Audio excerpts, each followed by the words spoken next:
All right, y'all ready?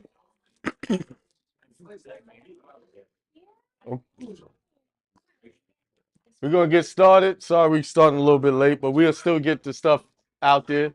Joshua, brother Joshua, we're about to get started.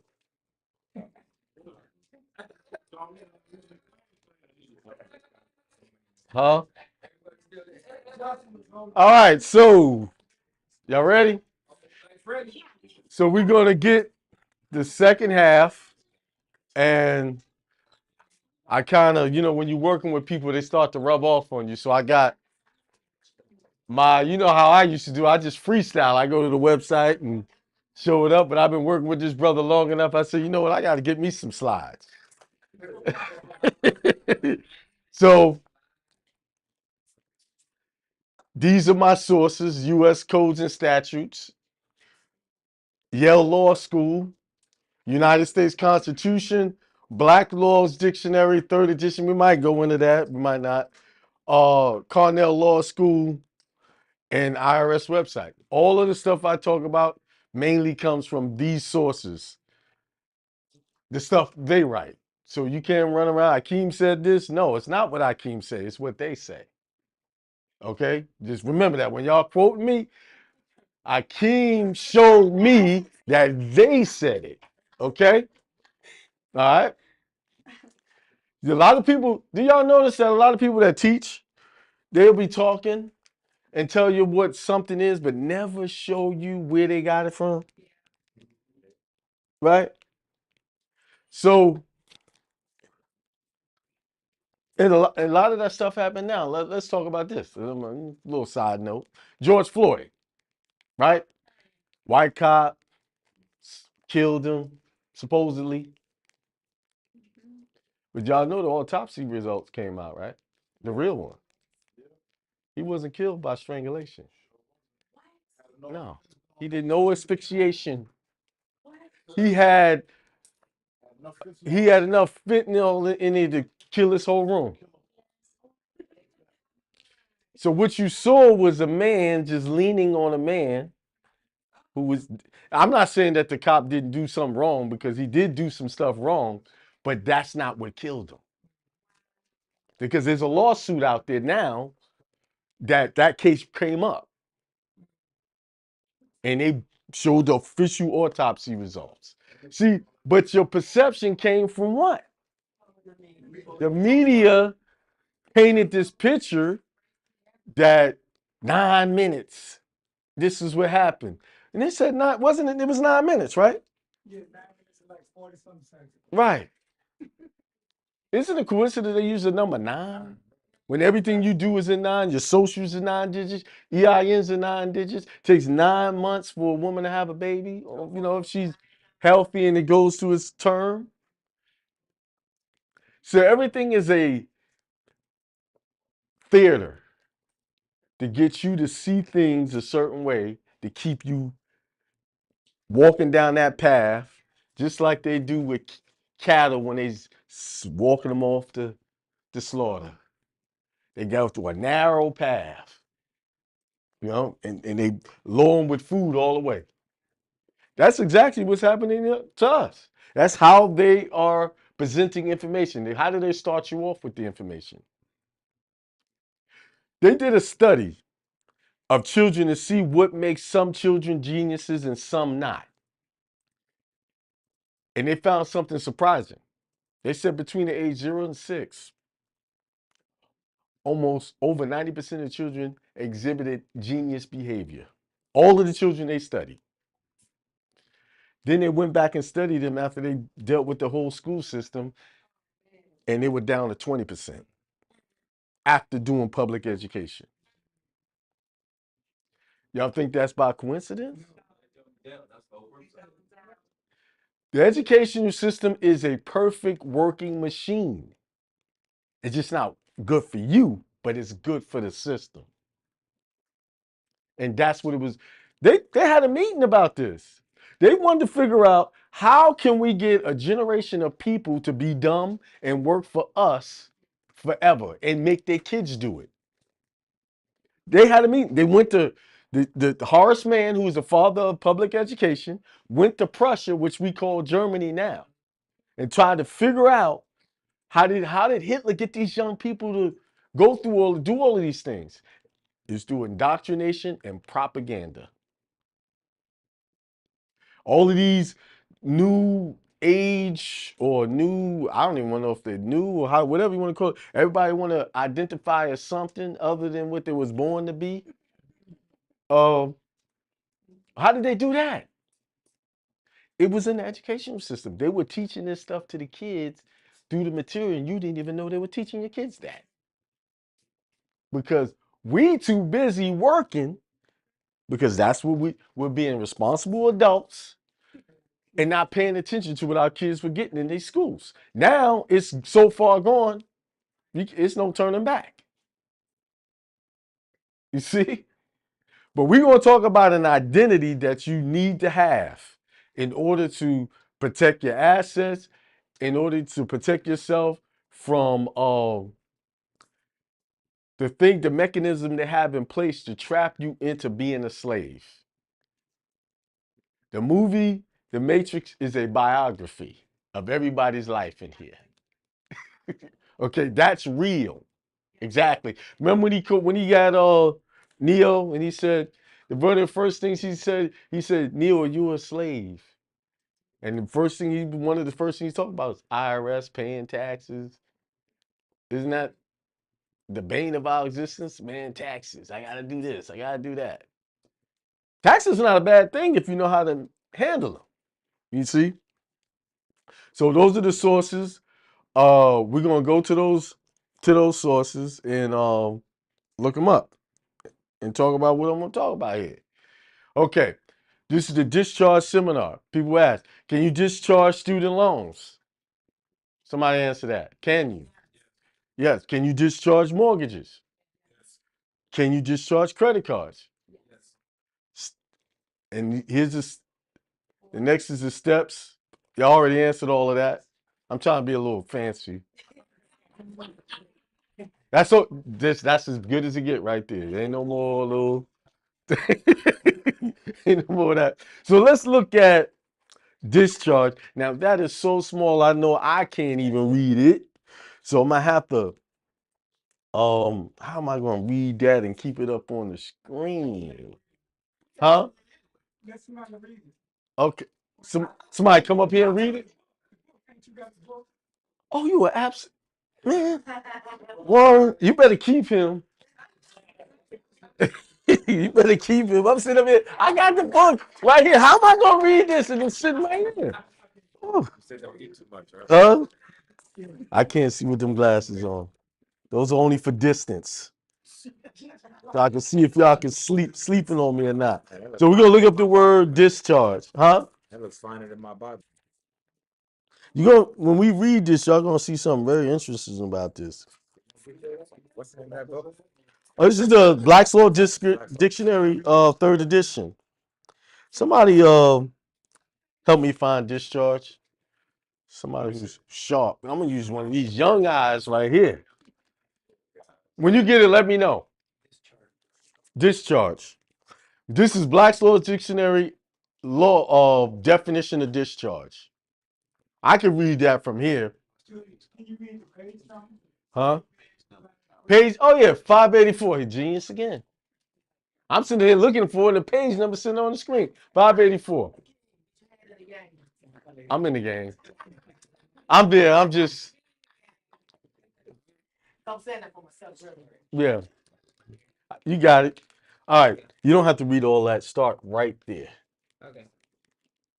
Nice and loud. Hey, come on up here and talk. You do a YouTube channel. He got a YouTube channel. Y'all should follow him. She got a YouTube channel. Y'all should follow her too. Huh? Read it nice and loud. Here. So you can speak in this mic. Yeah. There is a distinction between a debt discharge and a debt paid. When discharged, the debt still exists through divested of its character as a legal obligation during the operation of a discharge. Something of the original vitality of the debt continues to exist which may be transferred even though the transferee takes it subject to its disability incident. Stop right there. In the Stop. discharge. Hold your place. So what did this say about discharge? Discharge, even though the debt is discharged, the debt still exists, right? Isn't that kind of what happens when people are discharging? They still try to get you for that money, right? Yeah, because tax haven't been paid on. Well, everything's a tax, but you on the right road, you close. So what it's saying is the debt still exists in some way, so it can be transferred, sold, whatever, right? But keep going. The fact, oh, the mic. Oh, sorry. The fact that it carries something which may be consideration for the new promise to pay as to make an otherwise worthless promise is a legal obligation, which the subject of transfer by assignment.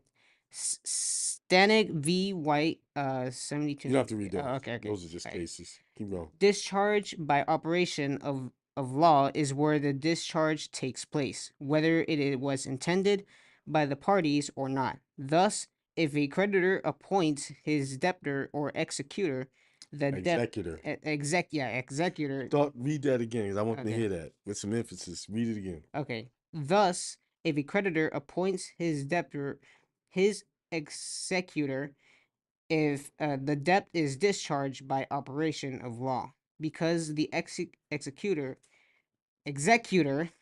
cannot have an action against himself. Wow. Right. Did y'all hear that? I'm gonna read it again. Because I have to read it again so it can get in my brain, and then I can talk about it. Okay. But thank you. Good. All right. It says discharge by operation of law is where the discharge takes place, whether it was intended by the parties or not. Thus, if a creditor appoints his debtor his executor, the debt is discharged by operation of law because the executor cannot have an action against himself. Without me having to explain that, I'm going to explain it. Can somebody figure out what it just said? Go ahead. You talking about the all caps and the proper. Okay, what is the all cap name? What place does it hold? It's the debtor. Absolutely, right? So if you take and appoint that debtor, the executor, what happens? The debt goes away because it can't discharge against itself. That's exactly what that just said. Go ahead. Show it to the back. In layman term is they're new, so y'all still kind of catching up. A lot of people already know what I'm talking about, so I gotta kind of. Can you explain a little bit? Can you do it? The creditor and the debtor. Yeah. So in that situation, and it's almost like look at it like from an estate if someone passes away, right? So if the debtor appoints the creditor as the executor, which is you, right? Then you can't do what? Can't be held liable to yourself. And the Right. debt goes away. Right. It's gonna be one and the same. Right. Well, it's not one and the same. It's the position you hold in, right? The all caps is always a debtor. Why? Where did it come from? It was a creation. It was a creation from the United States. They created that to be a debtor. That's all it can ever be, is a debtor. But you, the living person, is what? You don't have any debt when you come into this world, right? So you and that entity can't do anything without you. But see how they got you is give us your socials so we can put this on a W-4 form or a W-2 form. Give us your socials so you can get these lights on, so you can buy this car. They okay, here. They're putting you in a position where you are administering the estate, but you're not in the right position. Guess which position you're in? Trustee position. Trustees, in a lot of cases, when you're dealing with the government, trustee is the worst position to be in. because it's actually the owner, right? If I have a trust, like he said, irrevocable trust, right? We got a trust, and I give it up to him. He's the trustee. I in that trust, he gets to buy property. He can either put it in his name or in the trust name, but he's the one responsible. That they're gonna come and look for. Hey, what's going on here? Did you pay the taxes on the trust? Did you do the administration? And then they have laws for trustees if they don't do the right thing. That's right. Go straight to you. See, but when you create your trust, you ain't gonna have that problem. But when you executing their trust, the one they created, which is the straw man, you're gonna have that problem. Because their trust indenture has rules. What is the trust indenture for the straw man? What trust indenture, where is that trust expressed for the straw man name? It's expressed in several ways. It's expressed everywhere. It's expressed in the penal code, the criminal code, and the IRS code. What is the first thing you get arrested they looking for? Let me get your name, social security number. Right. They have an expression of how you gonna get treated. Who here got a court case right now that they can show me, that they can pull up? Just show me the caption. Just look at the caption. Show me. I want you to notice something about the captions. The caption is state versus you. That's the caption. That's what that means.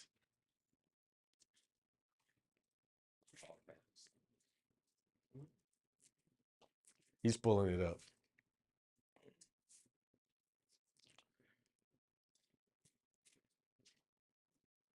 While he's doing that, it's written in a certain way. It's written to show you what estate is going against each other. Let's see. I ain't gonna pass this around, brother.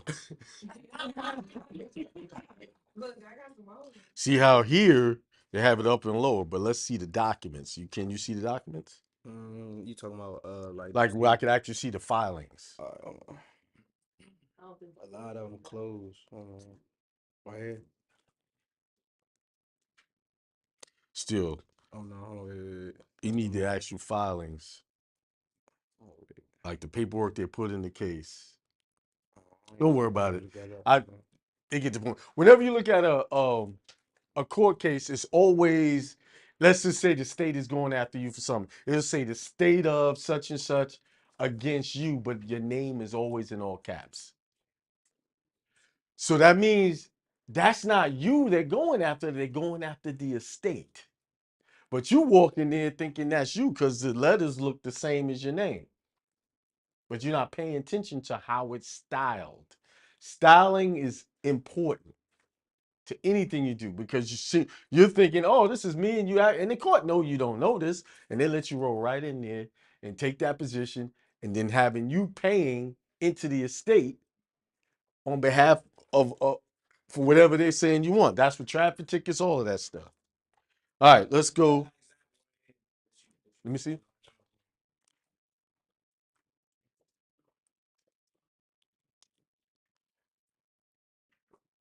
See it? Yeah, see how it's all in all caps? See, but down there they got you up and low. The child, see it? See how they switched it up? Yeah. So you don't know the difference. Remember, I sent you that letter. How they Yeah. sent me, and they sent you two. Yeah. They sent him 2 letters. One was all caps, and then when they actually was talking to him, they put it in up and lower. You see? That's how those are the games they're playing. That's why I told y'all about to go down a rabbit hole. Y'all ready for this rabbit hole? All right, just slide seem off. Let me see. I was just charged. Okay. I think you went. I think You went. huh? You went backwards versus forward. Yeah, no, that next slide. I didn't know that was next. Then okay. In order to discharge, here's some requirements. These are Akeem, the Church of Infinite Abundance of requirements. You don't necessarily have to do it this way. I set it up this way for protection. because I know what the Constitution says about religion. Your rights are unalienable rights when it comes to your religious faith. They can't question you, can't do nothing. Only time your religion gets questioned is when you fill out a what? When you set your church up as a what? A 501c3. Now it's no longer a church. It's no longer a temple. It's no longer a mosque. It's now considered by IRS definition a religious organization that has to answer them and file all of these reports and all that craziness. So scripture says, 1 Corinthians 7:21-24, were you a slave when you came that up? It was, that thing ain't ring all day until I start talking, huh? When were you a slave when you were called? Don't let it trouble you, although if you can gain your freedom, do so. That's what we're talking about right now. For the one who was a slave when called to faith in the Lord is the Lord's freed person. So how was we born into slavery? See, the movies got you thinking slavery is picking cotton, getting whipped by some trustee, you in chains. The movies, that's what they have you thinking real slavery is. But do y'all know that type of slavery was a very short period of time compared to how long man been on earth? Slavery has always been this: when you had to leave your home and go work for someone else. That was slave. That was considered being a slave. Y'all been reading the Bible all your life. They showed you that. The Israelites was able to go home to their house and do all it because they was complaining at Moses about, why are you messing with us, man? We was doing good. They loved us. They took care of us. They fed us. So they didn't feel like slaves. Why? Because they kept their culture. They was able to go home. They wasn't living in dilapidated conditions. How you know they wasn't living in dilapidated conditions? What happened when they left Egypt and they couldn't wait on Moses? What did they do? What did they build? They built a golden calf. So you talking about the broke slaves came out of Egypt and they built this calf together? That these were poor folks we talking about? No. They just like what we got here. You got some people living in the hood, some people living in middle class neighborhoods, some people living in upscales, and then some living in super upscale. It's the same situation, just different time. You see what I'm saying? So what I'm saying is, and some of y'all might not like it, but it's a hard truth. When you have to get up and go to somebody's job and clock in, clock out, that's your master. You okay? If anybody who is disagree with me, can you tell them what time you going on a break? No. Can you tell them when you got to get permission on? Hey, I need these days off, boss. Can I have it? Anybody else got these days? Huh? Right? And we live like that's normal, like it's regular, like that's okay. God didn't say that in Genesis. He said, "Have dominion over all things." How do you have dominion over all things? And you got to ask a man when you could take your family on vacation. When you got to ask a man to pay you more money to buy a nicer house for your family. Ask this same guy so I could buy better groceries. Salaries ain't going up, but the groceries is high as hell. I spent $150 and I got a handful of stuff. Like, what? I need to go and start tilling some land because this is crazy. And they charge you all that money to poison you.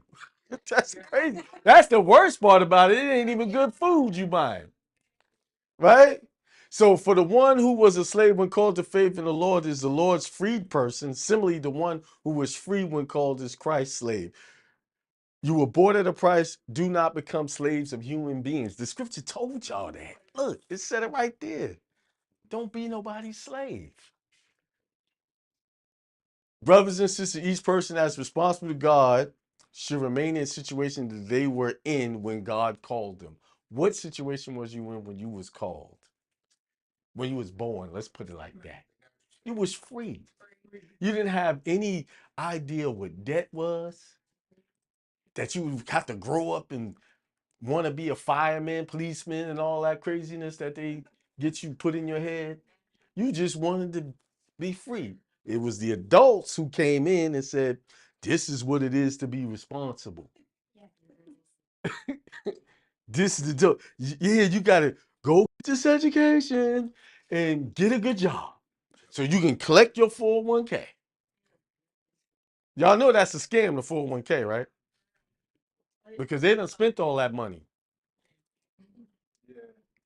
Why you think they having all these fires? They want you to look at Israel and what's going on. They trying to figure out because a lot of people are retiring, and they're gonna want that money. That means there's gonna be a huge run on the bank at one point. So what they do? Create a pandemic, get everybody to take them shots. And we got to mitigate our losses. You can't control the money in your 401k. No. Only thing you can do is take from it, which they'll take from you if you take from it. If you ever try to go into your 401k, like let's say buy Bitcoin, they're gonna tell you you can't do it. They're gonna say you need a private account. Because it ain't your money. Exactly. Once you give it to them, it's theirs. You need a private account in order to move this money from your 401k to Bitcoin. And you think it's all your money, and you can't control it once it's in your 401k. Then if you take it out early, they're gonna penalize it. They did a study of the 401k system, and they looked at the gains and the losses over the years. They said over a lifetime of the gains and losses, you pretty much get in what you put in it back. It's really no real gains because the market shrinks, it expands, and over that time, it's pretty much giving you maybe a little bit extra. So what it's saying is, don't put all your money in 401k. You need to diversify that money, put it in different places. Because if we have an economy collapse, that's one of the biggest things that's gone. You ain't okay. I had this money, but then the fraud that goes along with 401ks, because it's up to the manage. They give that money over to a management company to manage the funds, and if they pick the wrong scheme, you stuck. Yeah, always conduct. So we talk about status and correcting status and how you should look. Don't One thing you want to correct status is who you working for. That's why I showed that last stage slide. Who do you work for? You work for man or you work for God? You was put here to work for God. Some of y'all think y'all don't have, or y'all might think that working for God is being part of a church or being in someone else's church, but everyone in here is their own church. Everyone in here got their own mission that they need to share with the world. I don't care what you've been through, but that thing you've been through is what can help somebody else. All right. So if you had a hard life, that hard life is supposed to teach someone else. It ain't for you. You went through it, someone else can learn from it. What did Christ do? He went through the hardest thing that a man could go through. Help people, and then get persecuted for it. And then got put to death for it. Right? How many people can do that? Shoot, somebody look at us wrong, we ready to flip, right? Now this man healed people, and the same people he healed was the same people that asked to put him to death. Let's not get it twisted. The same people that he fed and helped is the same people that went up against him. And they even asked for a thief over him.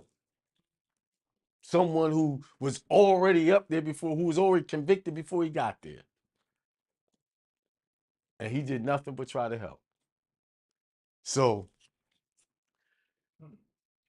That's really true right there. huh? What's on the board?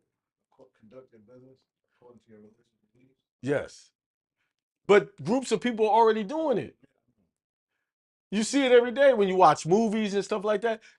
The Jewish community own most of your media companies, just about all of it, right? But you never hear them talk about paying taxes or any other problems. How many? You don't hear too many of them going through these divorces or anything like that. You barely see them in court. Right, because they have their own courts. They do everything according to their religion, and that's why they one of the most successful communities out there. Don't hate them, learn from them. Can I give a testimony, Akeem? Yeah, go ahead. Yeah. I was because I've been listening. I've been dealing with Akeem for a long time since he was with Joan and all that. So I've been with Akeem for like 4 or 5 years. So I've been doing correcting status and all that other stuff, right? So I didn't understand some things. So I didn't have my car registered, right? And I didn't have my license plate on. So I was driving through the town. They pulled me over. I don't have a driver's license and none of that stuff. I just got a passport card, right? So they pulled me over. To make a long story short, they ended up towing the car, right? But the guy asked me, he said, "Where do you work?" I said, "Well, I'm a missionary." I said, "I work for God." Right? No license, no registration. They took the car, and I ended up having to get the car back the next day, right? But anybody knows if you have no license, no registration, you're going to jail. Not only did they not lock me up, they took me home. This is God's honest truth. Once I told him I work for God, he said, "Who's your boss?" I said, "God's my boss." He said, "You just said you work in the deli because I own the store." I said, "Yeah, the deli needs help. I'm a missionary. I help." He took me home 2 blocks from my house. He didn't take me directly to my house. And I was 10 miles from my house, 3 o'clock in the morning. They took my car. They took my car. Then he put me, he said, "Well, you could take an Uber or something." I said, "No, I'm not taking no Uber. I got no money. You left me out here." He said, "I'll bring you home right now." He brought me home. See? That's a fact. So I'm glad he mentioned that because I was talking and I wanted to remind myself to talk about it, but he reminded me. When Al gave y'all the definition of person, I gave every entity in the under the book except for one entity: church, temple, synagogue, and mosque. That's not a person in the eyes of the law. They can't define that because that's above their pay grade. That's above them. So they can't define and say this person is bound by these rules. So when I tell y'all to set these things up, I'm taking you outside of their jurisdiction, which is there's only way you can get in their jurisdiction is it with your church is if you fill out that 501c3. That's how they had to bring the religious organizations. They were losing, they weren't getting billions of dollars a year. It's like all these churches getting all this money. How do we get this money? So we'll get them. We won't get them now. We'll get them later. But tell them we want to get them recognized as tax exempt. They get on this little list, and people can see this. And this is what I started. That's why I started off the way I started with the George Floyd. How you see things, how they want you to see things, is not the truth. See, everybody in their mind says, "I need a 501c3 to be tax exempt." That's the thinking. Not churches. They don't need it. And I'm gonna read later and show you that it says specifically they don't need it. It's not necessary. But some do it so they can be recognized. But most doing it to be recognized, thinking that they have to do that. A lot of the stuff y'all doing right now, y'all don't have to do. You have a job? Nope. I quit my job. You quit?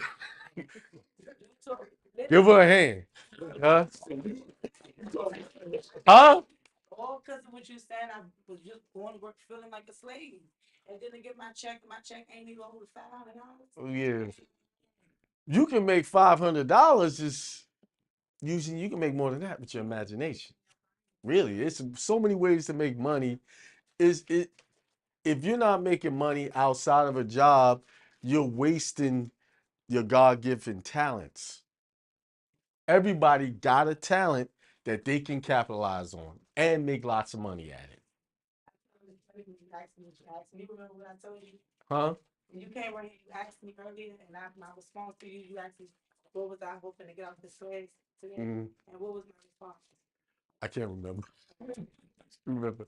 You said what kills a lot of people's aspirations is once they fall off the horse, they get off the rail, they get sidetracked, they don't start over. They don't pick up where they left off. What they do is, this is the thing that people do. They go find some other thing that they want to do and try to start over with that. Or start with that, not start over, start something new. I see it all the time. I see people, hey, I got this business, I'm doing this and then they reach a point where it's not working, or it seems like it's not working. But I always tell you, it's always working. Even in the times where it looks like it's not working, it's working. What it's showing you is maybe you need to just reevaluate how you're doing stuff. And then they quit and they go to something new. And then they get to a point with that and and then they move on to something else. Know what habit they're developing? Giving up and starting new processes. Because they figure, oh, maybe that was a bad idea. Let me go over here. Maybe this is a bad idea. Let me go over here. I've had that happen, people I work with. Right before they reach that point, that threshold of a new level, they give up.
Peace, everybody. What's going on?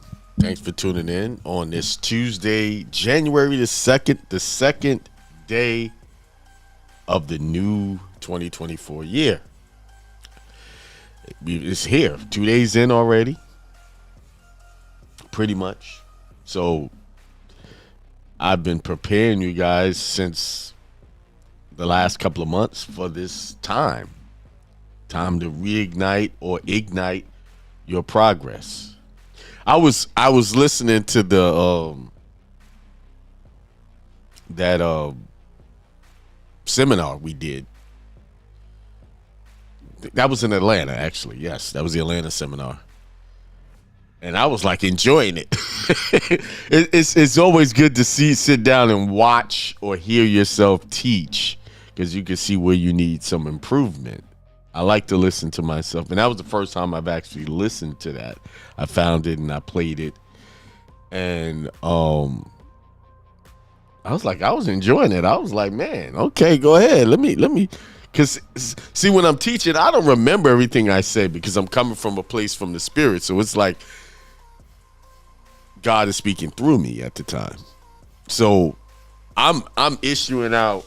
Excuse me, I got a little head cold going on, so I'm just giving the information, but to hear what's being said, I'm like, wow, okay, good, that was good, but I could do this next time. But I was enjoying it. I almost let it play all the way through. But that's all day seminar, so that's like 4 or 5 hours of teachings, and y'all got to see what actually happens at the seminar. And some people was on here. Road Warrior, he heard himself reading that scripture, or was it the scripture? Something I had him read. Yeah, it was a scripture. Something.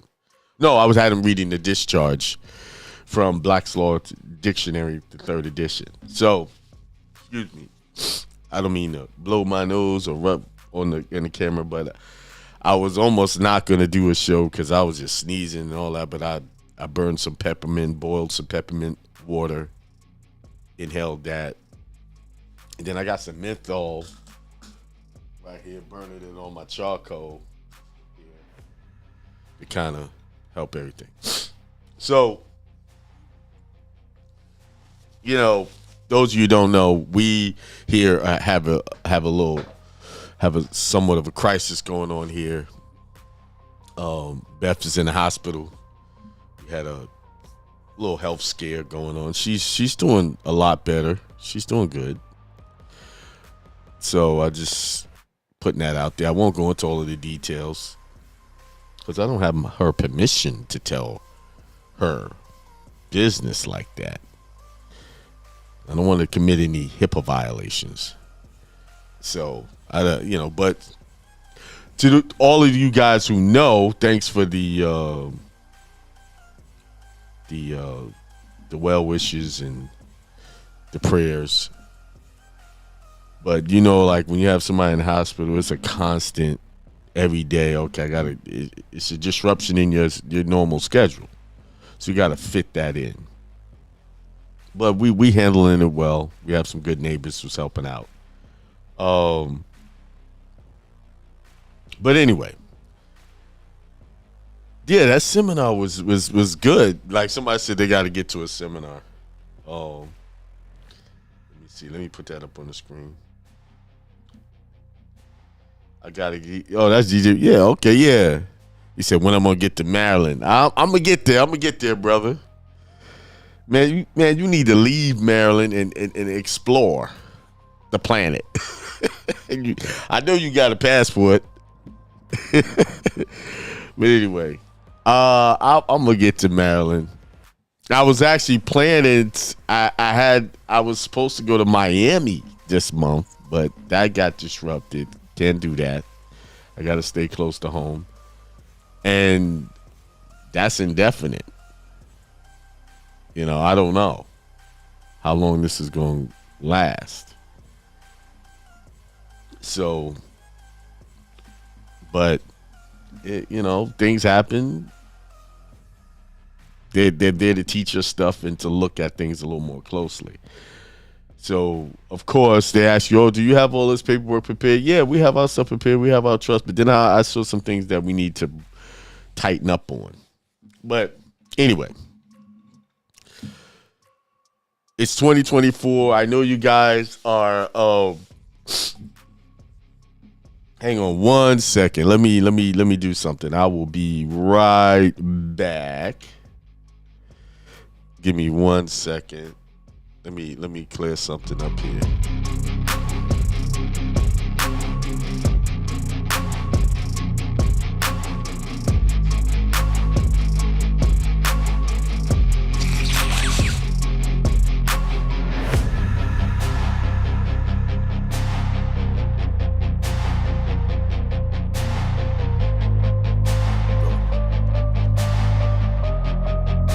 All right, I'm back. I kind of blew my nose on the camera. I was just trying to clean out, get all this out. But anyway, it's 2024. It's time to get on your game. You don't have time for TV. You don't have time for entertainment. And I was listening to something today, and it was Myron Golden. He was saying, if you're broke, you don't have time to watch a game or watch TV. And he actually said it's crazy that you're sitting there watching these people who make millions of dollars and you're sitting there broke. You're doing yourself a disservice and you're doing your family a disservice when you're taking the time out for these entertaining things and you're in a broke poverty situation. And he was like, it's crazy. And you calling these people, this is my team. No, that's not your team. You're not making any money off of that. You're not sharing any of that revenue.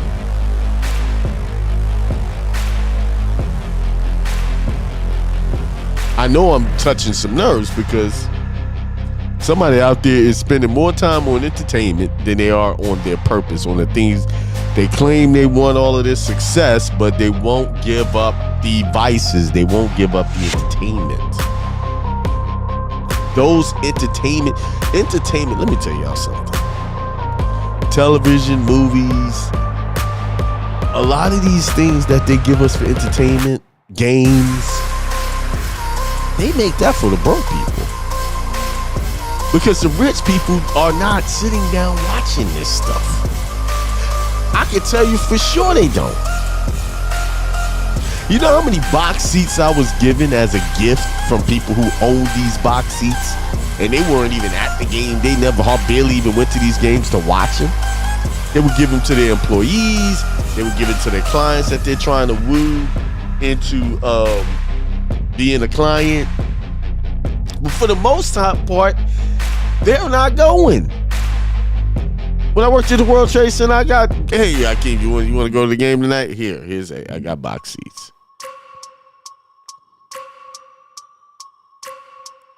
I was like, yeah. Oh, the music. I'm sorry. Let me turn that down. Sorry. God, it was loud. I know it was loud. My bad. They got box seats that they're not using. They use them as a marketing tool. That's what they buy. You know, the big companies buy those seats out to give them to people as prizes or to potential customers.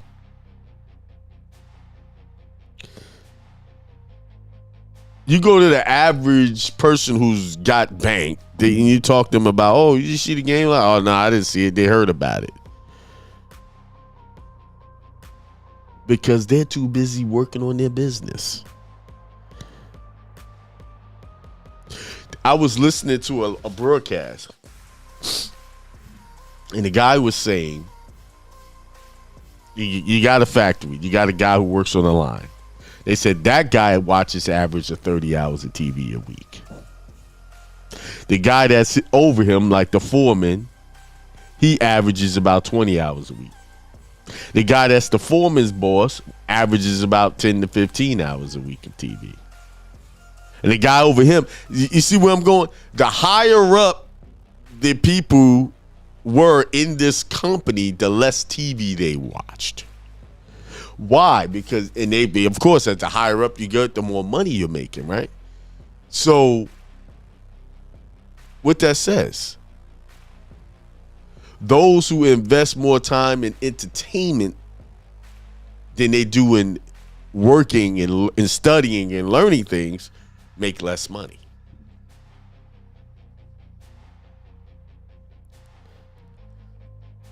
Because their main investment of time is in entertainment. And entertainment doesn't give you any money back. There's no money back there. Entertainment extracts money. If you go to a game, it's going to cost you. And plus, you buy all of the junk that they sell, that's going to cost you.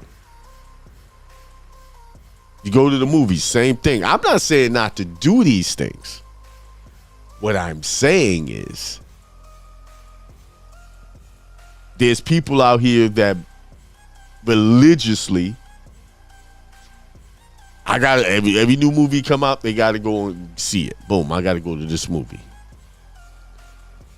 And these people that's doing that I know personally claim they want a business and they're in a bad situation with their money.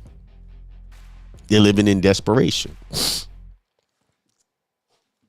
You know, they're living in desperation to keep their head above water. But they have time to go spend hour and a half, 2 hours, 2.5 hours, whenever that movie come out. Instead of saying, wait a minute, let me sacrifice this time of entertaining myself and go work on my business.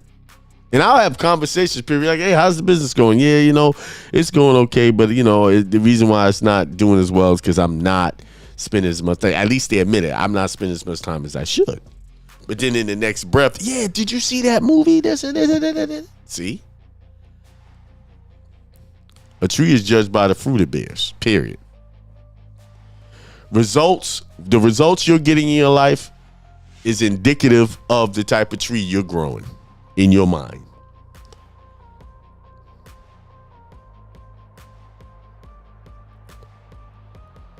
Let me say it again. The results you're getting in your life, in our life, my life, shows you the tree that you're growing.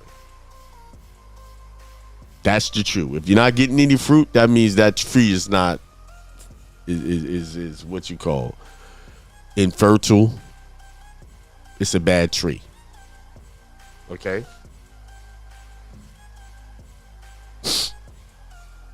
So think about it. It's January the 2nd. Before you know it, it'll be December the 2nd, 2024. And I'm hoping that you're not sitting here from January 2nd to December 2nd, 24, still talking about I need to get started.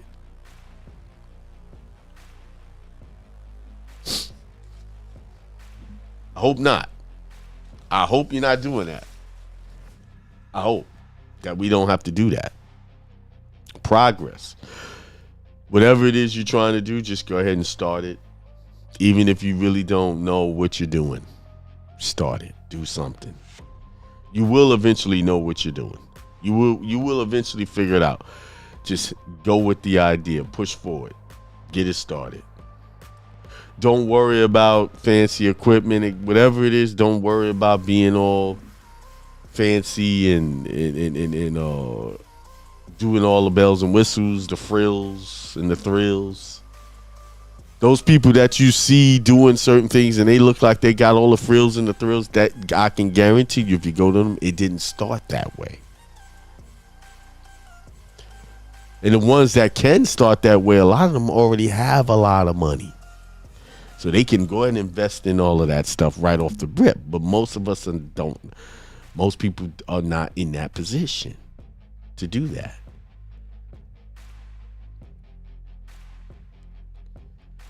Like, even the people that do have a lot of money to just start off all fancy, there was a point where those people usually have another business that they have got to a multi-million-dollar level, and then, hey, I'm gonna go do this now, and they invest the money. They didn't, somewhere along the line, they didn't start off like that. Amazon started in the garage. Apple started in the garage. Right. And it was a while with Apple, just a little summary of it, that story, where he was challenged, where they wanted him to build those Macs like they do PCs, where you can, like a PC, anybody can build one because you can go buy the parts, get the operating system, put it together. You can't do that with Apple. And people say, no, you're not going to be able to compete with the market, with the PC market, the IBM compatible computers. You're not going to be able to compete if you don't allow the end user to build his own. We said, no.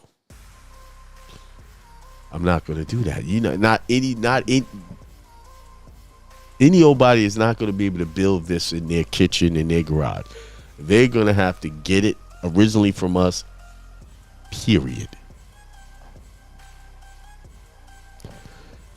And right now, Apple, I would say, is a premium. I would say Apple is the luxury brand of the computer world.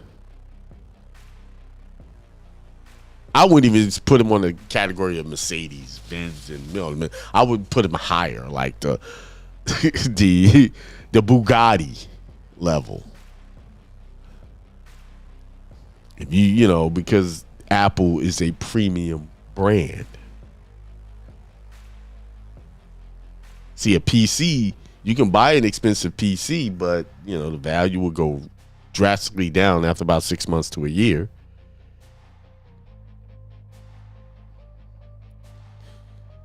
But when you hear Apple, iPhone, Apple Watch, iPad, MacBooks, MacBook Pros, the iMac, and soon they got this these goggles they're coming out with, where you can see your PC, and that's going to be like $3,500, and people are going to buy it. Because Apple branded itself in such a way is you expect to pay that much. But did that come easy? No.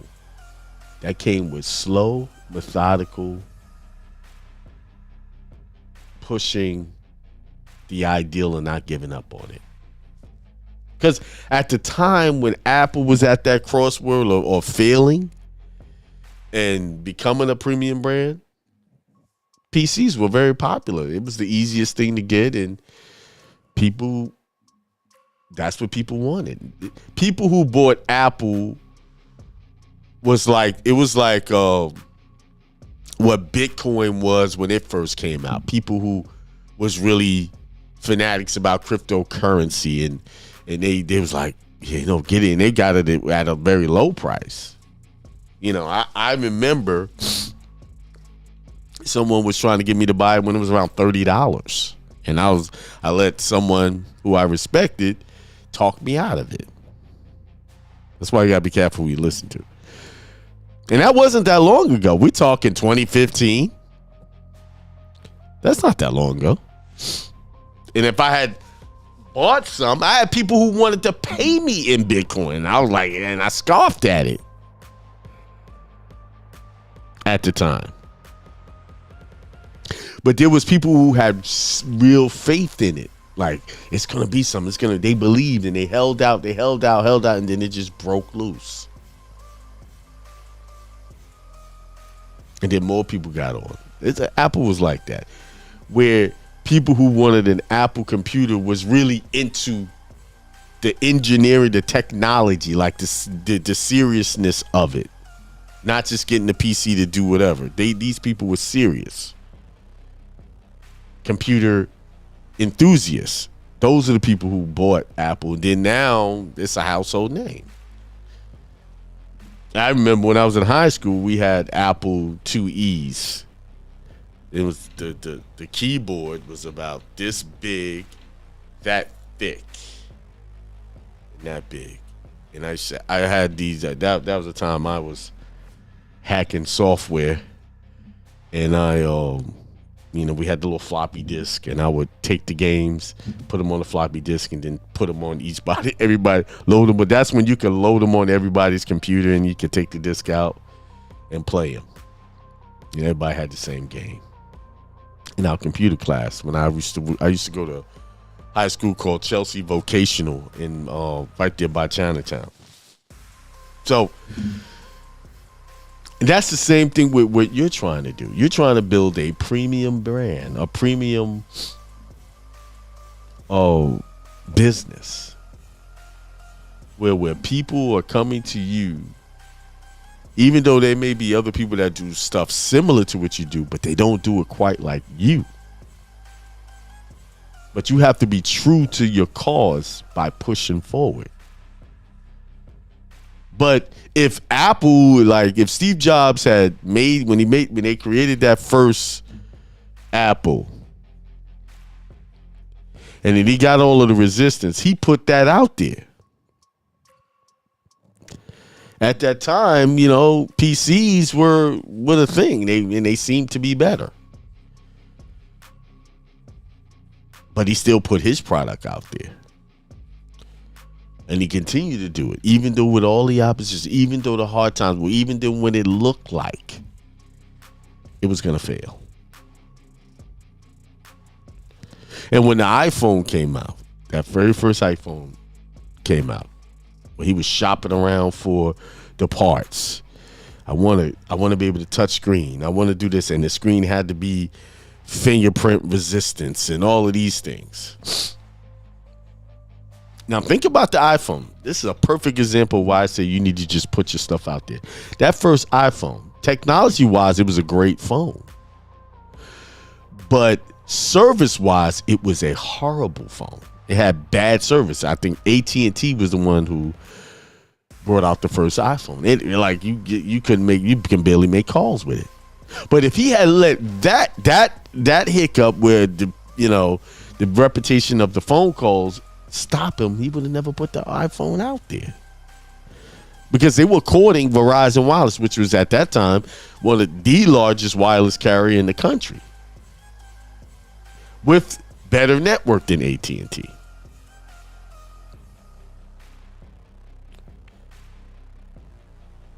Right?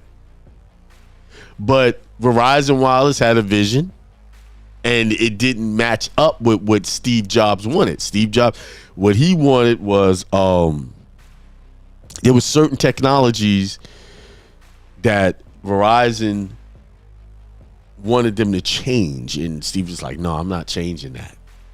You got to get on my program. Not doing that." So that's why Verizon didn't pick them up.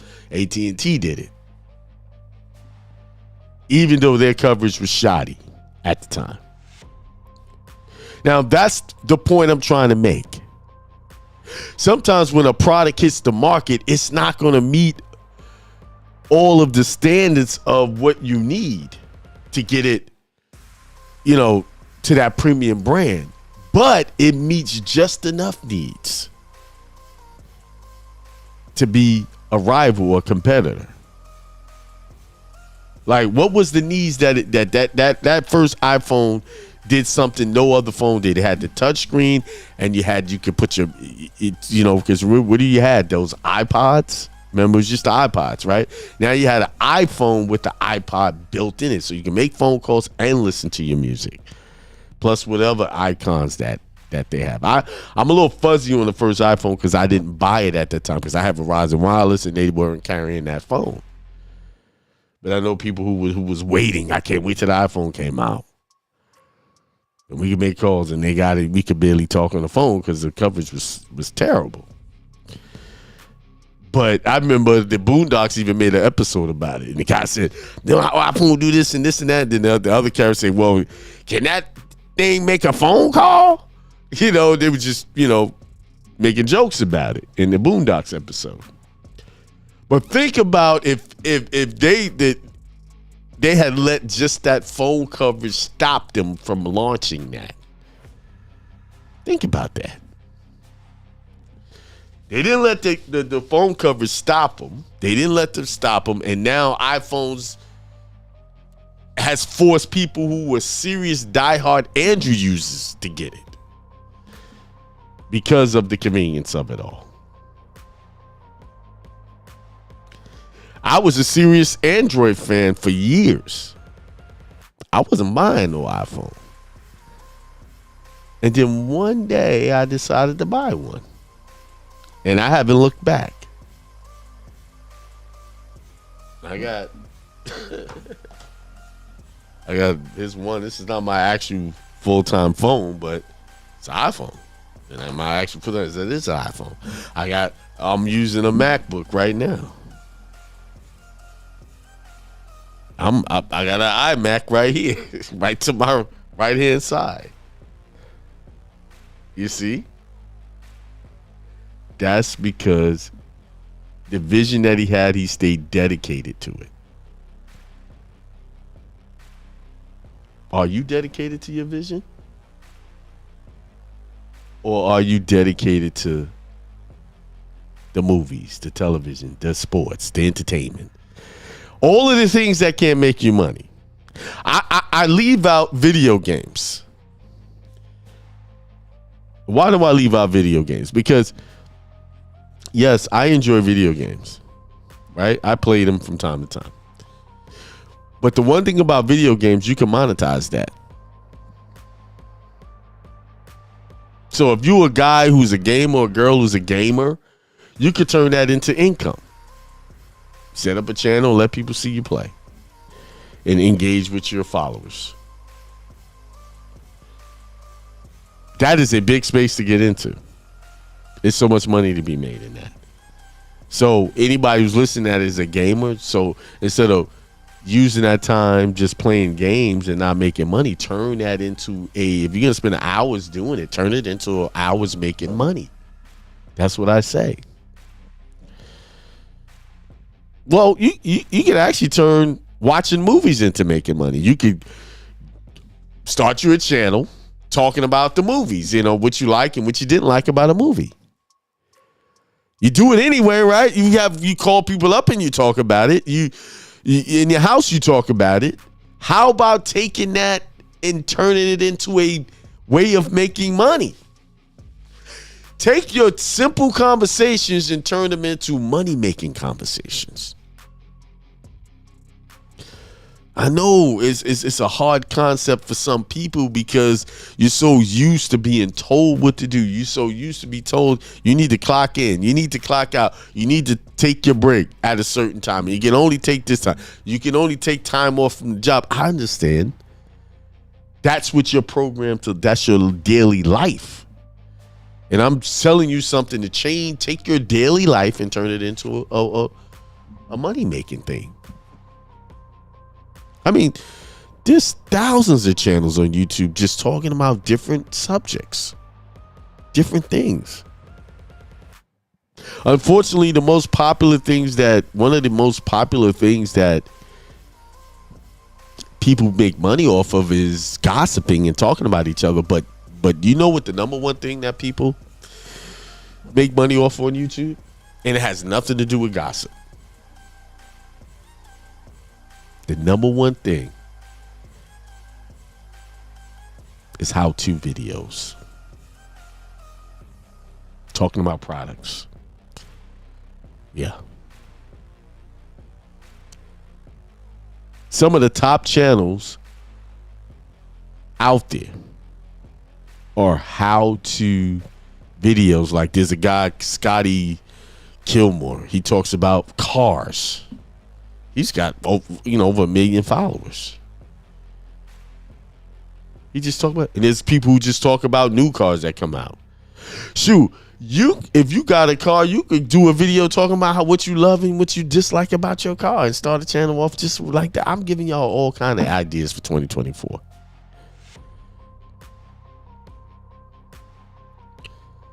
And if you don't want to show your face, you don't have to. You can just show the content and never show your face. If you go back to my earlier videos, my very first videos, I don't even show my face. I just share my screen. That third-party debt collector video that got like thousands of people who watched it, you don't even see my face. And when I studied my channel, all of the videos that got most watched was videos that I didn't show my face.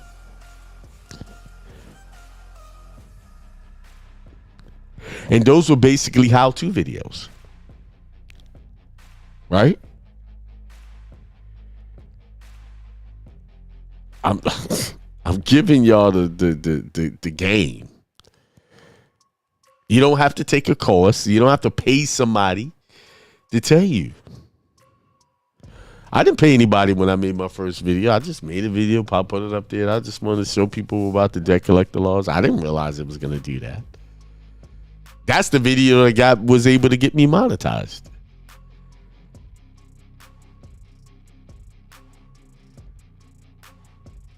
You see? There is so much money to be made, man. And this is 2024, Chinese Dragon year. 2024 is the number of 8, infinite money to be made. Yes. 2024 is the year of money. Everything's in perfect alignment for you. But even though things are in perfect alignment, you got to get into the alignment with the energy of that. You can't be out of sync with it.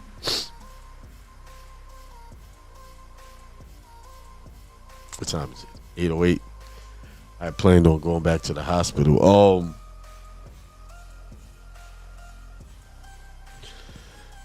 So I'm gonna leave y'all with that.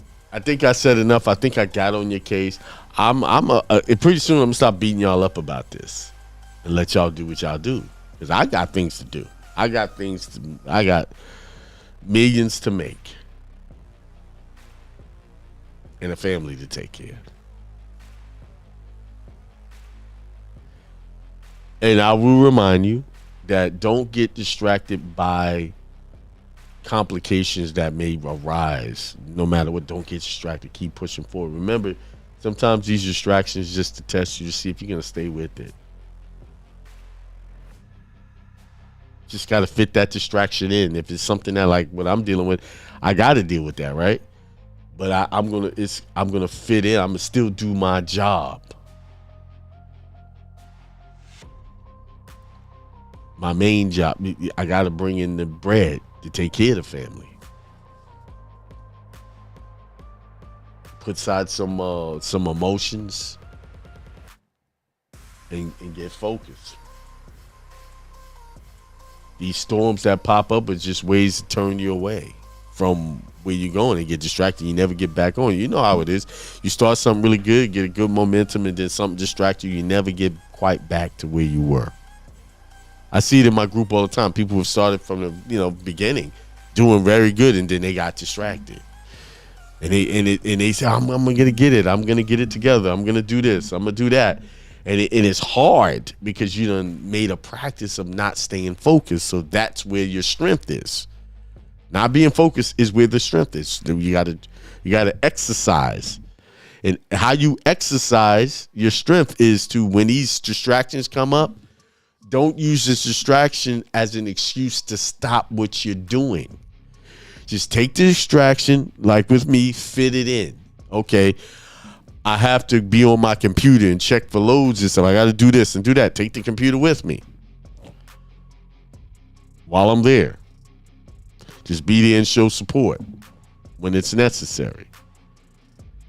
I have to adjust my schedule, get up a little bit earlier. Because most times I'm here working. Well, I just have to take my work there and work. And that's what I've been doing. So about 3 o'clock in the afternoon, I'm there, take a break, do some work. And I find that I've been getting a lot of work done too, just doing that over the last couple of days. You can adjust to any distraction that comes your way.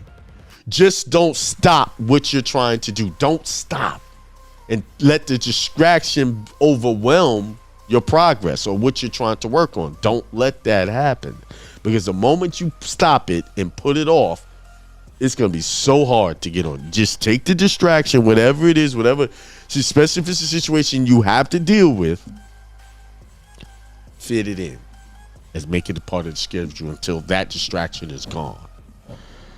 Then that distraction no longer becomes a distraction. It becomes part of the routine until you don't have to deal with it anymore.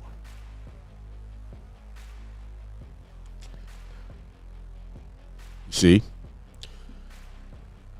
All right. I'm gonna shut it down for now. And I may get on tomorrow, I may not, I'm not sure. Just depends on how things go.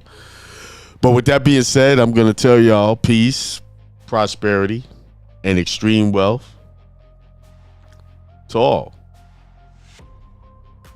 What kills a lot of people's aspirations is once they fall off the horse, they get off the rail, they get sidetracked, they don't start over. They don't pick up where they left off. What they do is, this is the thing that people do. They go find some other thing that they want to do and try to start over with that. Or start with that, not start over, start something new. I see it all the time. I see people, hey, I got this business, I'm doing this and then they reach a point where it's not working, or it seems like it's not working. But I always tell you, it's always working. Even in a time where it looks like it's not working, it's working. What it's showing you is maybe you need to just reevaluate how you're doing stuff. And then they quit and they go to something new. And then they get to a point with that and then they move on to something else. You know what habit they're developing? Giving up and starting new processes. Because they figure, oh, maybe that was a bad idea. Let me go over here. Maybe this is a bad idea. Let me go over here. I've had that happen, people I work with. Right before they reach that point, that threshold of a new level, they give up.